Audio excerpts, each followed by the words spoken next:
Halo, ketemu lagi dengan aku Gita Diana. Sekarang kembali ke podcast. Ini adalah podcast pertama aku untuk kalian. Aku mau cerita ini guys. Jadi kita sebagai seorang LDR atau pejuang LDR, banyak dong tips untuk LDRan beda negara.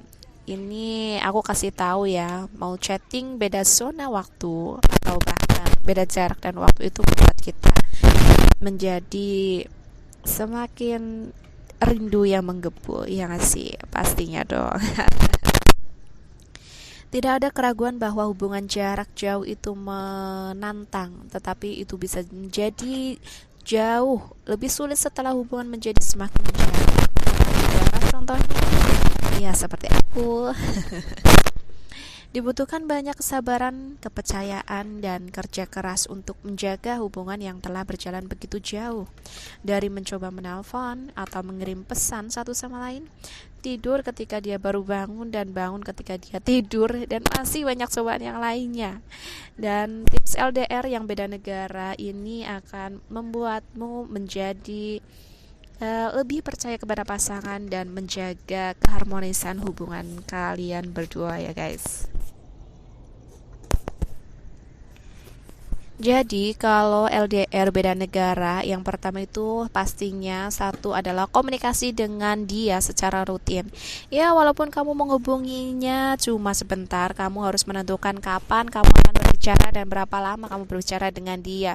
Cobalah untuk menjadikan sebagai rutinitas sehingga kamu dapat mengharapkan panggilan dari dia dan waktu tertentu. Sehingga kamu tidak terus-menerus bertanya apakah kamu akan membicarakan dengannya pada hari itu. Karena kita sibuk, dia sibuk, dan banyak waktu yang harus dibagi-bagi, bukan hanya untuk kamu tapi untuk pasangan, untuk keluarga, untuk pekerjaannya. Kamu harus ngertiin, tapi komunikasi harus tetap number one ya guys. Lanjutkan melakukan hal-hal yang bersama walaupun terpisah.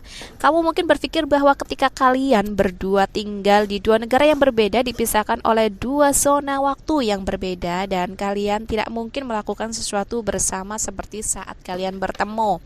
Namun dengan teknologi semua menjadi mudah untuk melakukan sesuatu bersama seperti menonton film bareng dan masih banyak lagi. Ya kalau aku sih untuk melakukan hal-hal yang bersama, benar sih itu nonton film bareng, karena kita bisa saling bertukar cerita atau berbagi tentang dari isi masalah film tersebut atau bahkan berbagi cerita dengannya. Lanjut ya guys, selalu berpikir positif. Nah, terlalu memikirkan dia mungkin adalah hal yang terburuk yang dapat kamu lakukan sementara pasangan kamu berada di negara yang berbeda. Iya dong. Pastinya kamu memikirkan apa saja yang dia lakukan karena kamu tidak bersamanya setiap hari. Dan kamu pasti ada negative thinkingnya gitu. Tapi nggak usah, itu jauhkan dari pola pikir Anda. Kamu perlu percaya padanya sama seperti dia perlu mempercayaimu.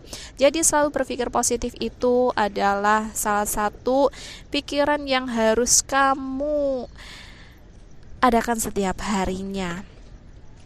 Dan lanjut, jangan terlalu sering berkomunikasi. Jadi lebih baik kamu menghindari sifat posesif yang bisa saja muncul dari dalam diri kamu. Iya banget, karena cowok itu gak bisa diposesifin dan cewek juga gak bisa. Jadi harus dihindari. Kamu tidak harus berkomunikasi 12 jam sehari untuk menjaga hubungan tetap berjalan. Banyak pasangan berpikir bahwa mereka perlu mengimbangi jarak dengan berkomunikasi lebih sering. Ini merupakan sesuatu yang kurang benar dan itu mungkin bisa saja memperburuk keadaan. Karena kadang-kadang dia juga bisa bosan, dia butuh waktu me time untuk dirinya sendiri, dan mungkin ada banyak perasaan yang pada saat itu terjadi, atau bahkan kalau cewek itu bad moodnya, masa Allah bener-bener deh. Lalu saling mengunjungi. Kalau misalkan beda negara, kita nggak mungkin kan mengunjungi. Kalau misalkan jauh, mengunjungi pasangan itu adalah merupakan sebuah kebahagiaan tersendiri dari setiap hubungan jarak jauh. Setelah semua penantian dan kerinduan, kalian akhirnya bisa bertemu satu sama lain untuk memenuhi semua hal-hal kecil seperti bertemu secara langsung, berpegangan tangan misalnya, dan lain-lain. Semua itu biasa bagi pasangan yang tidak menjalani hubungan jarak jauh. Tapi itu terasa sangat istimewa untuk orang-orang yang sedang menjalani hubungan jarak jauh. Tapi kalau beda negara, ya mungkin sih bisa jadi kalau libur panjang, tapi kalau aku sih belum pernah. Tetap jujur antara satu sama lain. Ya, jujur itu adalah momen atau sesuatu yang sangat penting untuk sebuah keharmonisan hubungan antara pasangan. Jadi jujur utamakan itu harus ya guys, karena dalam hubungan LDR, apapun yang kalian kerjakan memang tidak terlihat, tapi rasa itu masih hidup. Bicaralah tentang perasaan takut, ngambek, cemburu, cuek, dan perasaan lainnya. Jika kamu mencoba menyembunyikan sesuatu dari pasanganmu, rahasia itu cepat atau lambat akan menelanmu sendiri. Jangan mencoba menangani semuanya sendirian. Jadilah orang yang terbuka dan jujur satu sama lain. Biarkan pasanganmu membantumu dan memberikan dukungan yang bisa membuatmu menjadi kembali seperti biasanya.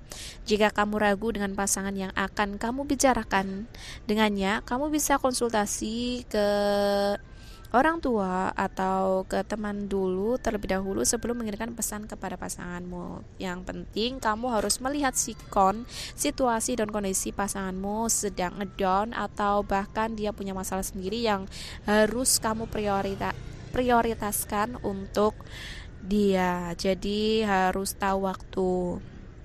Mengenal jadwal kegiatan pasanganmu.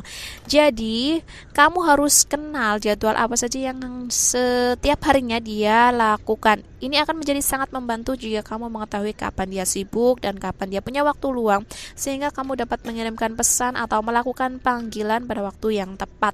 Kamu tidak ingin mengganggu pasanganmu ketika dia masih ada jam kerja atau sedang melakukan rapat atau sedang meeting atau bahkan ya intinya dia sedang kerja. Please jangan terlalu posesif ya. Lalu coba pantau aktivitas media sosial satu sama lain. Ya biasanya kan nggak mungkin kan kalau misalkan pasangan nggak punya Facebooknya atau nggak punya Instagramnya atau nggak punya ya sosial media yang berkaitan dengannya, kan nggak mungkin. Pastikan follow-followan lah, berteman lah, dan lain sebagainya. Saling suka foto di Facebook atau Instagram, saling tweet, tandai satu sama lain, dan bagikan hal-hal yang menarik kepadanya. Tunjukkan bahwa kamu peduli dengan dirinya, karena hal yang kecil seperti ini bisa mempererat hubungan kalian berdua. Oke, guys, itulah tips LDR beda negara yang bisa kamu coba dengan pasanganmu. Memang itu bukanlah yang mudah ketika dilakukan, tapi semakin sering kalian mencoba, maka kalian akan merasakan hasilnya. Semangat ya buat para pejuang LDR yang masih LDRan, pokoknya harus semangat seperti aku. Semoga penantiannya akan bertemu dan bahagia bersama. Amin amin ya robbal alamin. Bye bye, jangan lupa subscribe, like, share, and comment.